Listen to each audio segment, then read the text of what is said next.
અલગ હોય, પણ જે મેઇન છે ને એ કેવું હોય તમારું કે મશીન વર્ક છે, એ મશીન જરૂરી છે આપણા ઘરમાં હોવું. અને આમાં એવું છે કે તમે નાની વસ્તુ લાવીને બી ઘરે એને કંઈક અલગ ડિઝાઇન આપી શકો છો. એટલે મશીન માટે થઈને તો પાછું મશીન ખર્ચો કરો અને પછી તમે પાછું એમાં વર્ક શીખો, એ બધું તો પોસિબલ નથી ને અત્યારના ઓન ધ સ્પોટ તો કોઈ કરી નથી શકવાનું. પણ હા, એક છે કે તમે હેન્ડવર્ક શીખ્યા કે આરી વર્ક શીખ્યા, હા, તો તમારે એમાં ઘરે બેઠીને આરામથી તમે કરી શકો છો વસ્તુ, એમ કે કોઈ બીજી વસ્તુઓની નીડ નથી રહેતી એની અંદર. તમને આવી જશે, તમે આટલું બધું કરેલું છે, ફેશન ડિઝાઇનિંગ તમે કરેલું છે, તો તમે આને બહુ બધી રીતે યુઝ કરી શકશો, બહુ બધી રીતે યુઝ થશે એમાં.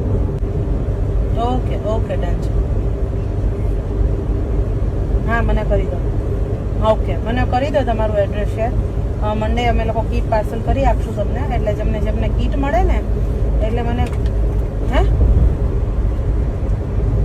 હા, પછી તમારા હાથમાં કીટ આવી જાય તે મને કહી દેવાનું, એ દિવસથી આપણે પહેલો દિવસ તમને સ્ટાર્ટ કરી દઈશું.